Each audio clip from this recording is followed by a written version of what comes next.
और औरंगाबाद और जालना दोनों ही मतदार संघ में कांग्रेस के उम्मीदवार की घोषणा 2 दिन में होने वाली है। उसकी मालूमात हमने आज ही कि लोकसभा के उम्मीदवार जालना के लिए जो होंगे वो आदरणीय कल्याणराव जी काळे साहब उम्मीदवार होंगे। मैं उनका प्रचार प्रमुख रहूँगा और उनको चुन के लाने की सारी जिम्मेदारी मेरे पे रहेगी। और अगर मैं उम्मीदवार रहा तो उस निवडणूक के प्रचार प्रमुख आदरणीय कल्याणराव जी रहेंगे और मुझे चुन के लाने की जिम्मेदारी उन पर रहेगी। इस तरह से हमने जालना के अंदर दोनों भाइयों ने बैठ के निर्णय लिया, दोनों ने फैसला किया। हमारे दोनों के कुटुंबिक और सारे कार्यकर्ताओं से विचार विनिमय करने के बाद में ये निर्णय ले गया। रहा सवाल औरंगाबाद का, तो औरंगाबाद के अंदर यहाँ जो आदरणीय सुभाषराव जी झामड़ साहब, आदरणीय नामदेवराव जी पवार साहब और आदरणीय आमदार सतीश चौहान साहब, ये तीनों की दावेदारी चल रही है। लेकिन ये 2 जनों की सिफारिश हमने यहाँ से करके भेजी है। वो सिफारिश के अंदर सुभाष झामड़ और नामदेवराव जी पवार साहब हैं।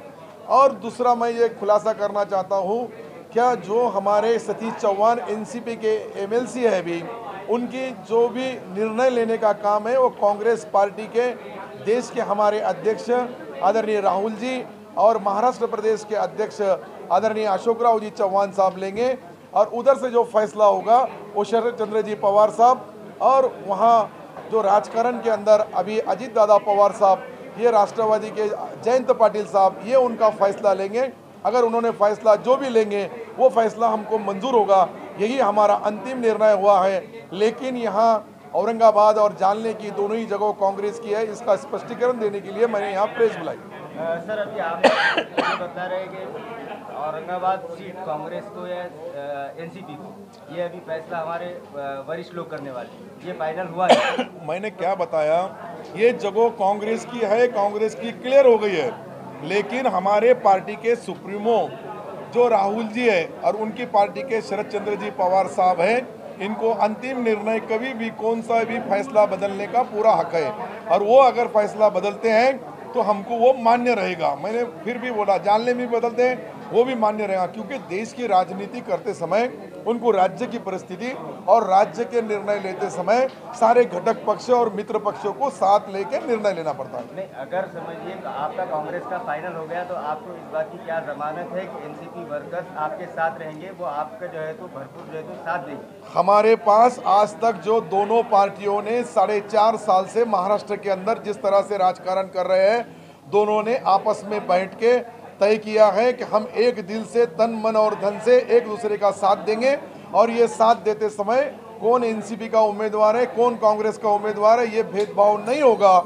और डायरेक्ट जहां भी एनसीपी का उम्मीदवार है वहां कांग्रेस प्रचार करेगा, जहां कांग्रेस का उम्मीदवार है वहां एनसीपी और उसके सारे मित्र पक्ष, राष्ट्रवादी के लिए भी वही निर्णय होगा, कांग्रेस के लिए भी। हमारे को उन पे पूरा विश्वास है। हमारा कोई भारतीय जनता पार्टी जैसा विश्वास के ऊपर अविश्वास क्यों नहीं है, क्योंकि उन्होंने कुछ दिन पहले सम्माननीय मुख्यमंत्री जी का पुतले को जूतों से मारा, वो औरंगाबाद में देखने को मिला। हमने आज तक हमारे कोई नेता का इस तरह से अपमान नहीं किया, इसलिए हमारी दोस्ती कायम है।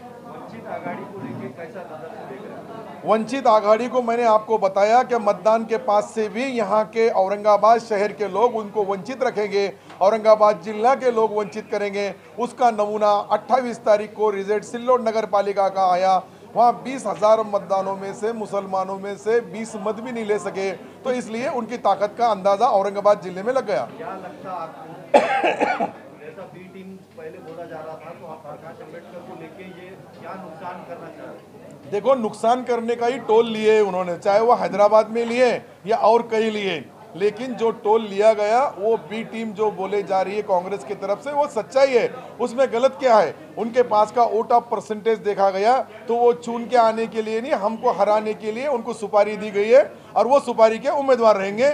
लेकिन जनता इतनी एड़ी नहीं है, जनता इतनी भोली नहीं है कि उनके झांसे में आके अपना वोट गलत जगहों के ऊपर डाल देंगे या गलत निशानी पे डाल देंगे। और जातिवादी ताकत को मदद करने वाली सेकुलर फौज कभी भी इनके बहकावे में नहीं आएगी। दलित और मुस्लिम अभी तक मुसलमानों को बताया जा रहा था, साथ में दलित और बोले, तो क्या आप देखो, ये आरएसएस पॉलिसी है।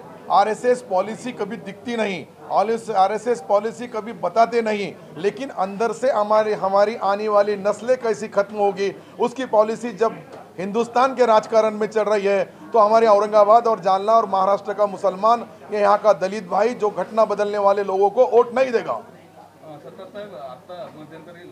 बीजेपी के रावसार दानवे ने हाल ही में पैसे देकर वोट खरीदने की भी बात की और मैं सबका बाप हूँ, तो क्या नजरिए से आप देखते हैं? देखो, उनका बाप तो 23 मई के दिन मालूम पड़ जाएगा कौन किसका बाप है।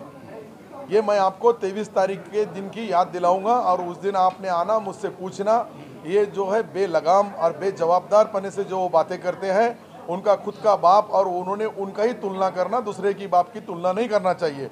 ये कोई राजकारण का भाग नहीं होता है। राजकारण में बोलते समय कैसा बोलना चाहिए, क्या बोलना चाहिए, उसकी सीमा होना चाहिए। वो किसको साले बोलते, किसको बाप बोलते, किसको माँ बोलते, किसको ये बोलते, किसको लक्ष्मी बोलते, तुमचा लक्ष्मी तुमच्या घरी येईल, किसको बोलते कि हम पैसे देंगे तुमको खरीद लेंगे। कहीं बताए कि कार्यकर्ताओं को बोले कि हम तुमको, तुम्हारा कितनी पैसे लगता मी दिल, मतलब जितना पैसा लगाओ वो हम देंगे।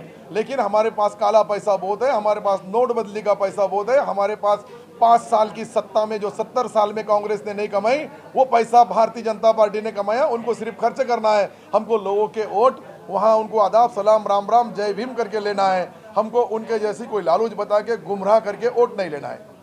कांग्रेस को दलितों के और मुसलमानों के वोट चाहिए, दलित और मुस्लिम लीडरशिप नहीं चाहिए। फिर ये अब्दुल सत्तार कहाँ से लीडर बना? उनको पूछो ना। वो तो कोई लीडर नहीं है। एक बार मैं 20 साल से आमदार हूँ, मैं जिले का प्रमुख हूँ, जिला अध्यक्ष पद मुझे दिया गया, मुझे कैबिनेट मंत्री बनाया गया, मुझे राज्य मंत्री बनाया गया। इनको तो हैदराबाद का चपरासी भी नहीं बनाया गया। फिर मैं लीडर है क्या, वो लीडर है? ये आप सोचो।